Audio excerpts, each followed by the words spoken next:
I have a 9-year-old daughter named Mala. She's cuddly, she's smiley, she's fun, and she's the best hugger in the world. She loves music and she loves hanging out with friends. And she has cerebral palsy.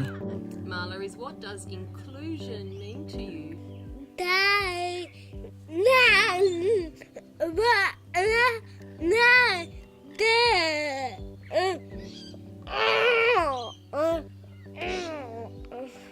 When you run?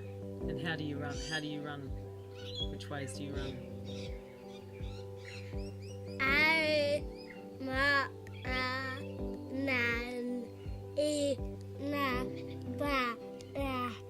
In your wheelchair, in your power chair? Yeah. But you also, there's other ways you run as well, isn't there? Not fast. Okay, so in your power chair is how you can run fastest. Yeah. Yeah, that's true. It's fast. Dangerously fast. You know, and I've heard parents say to me things like, I always tell my son that some people's legs don't work properly and that's okay. And I'm like, well, it's not that they don't work properly, it's that that's a thing. People are born where their legs don't work the way yours do.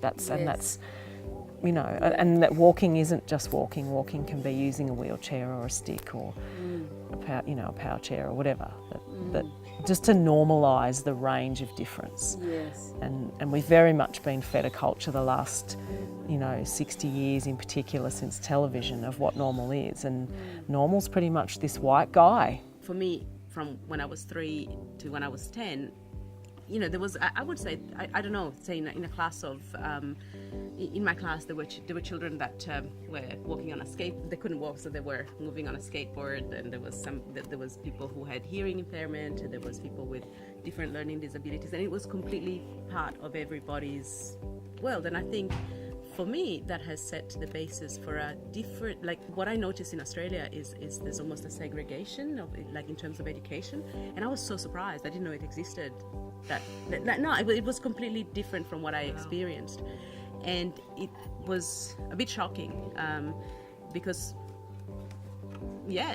for me, that inclusion, I mean, it's like even when you ask me the sense of what's inclusion to you, it's like almost like, does it even need to exist?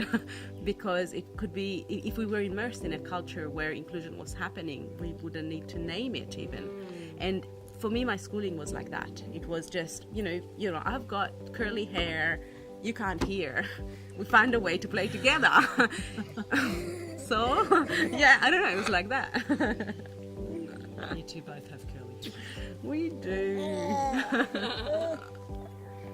Inclusion means everyone belonging in all the places that they want to be in. And I think we're working at the moment at a very coarse level of that, but the real subtle level is looking at every place and space and thing you do and think who's not here and why. Why aren't they here? Because sometimes the reasons they're not here aren't obvious. They're not a ramp, or it's not so obvious. So I think that's what I'd like to see in my lifetime, is to get down to some of that real subtle stuff so everyone can have a space and a place and a voice in our communities. Understand disability and inclusion. Go to acceptdifference.org.au.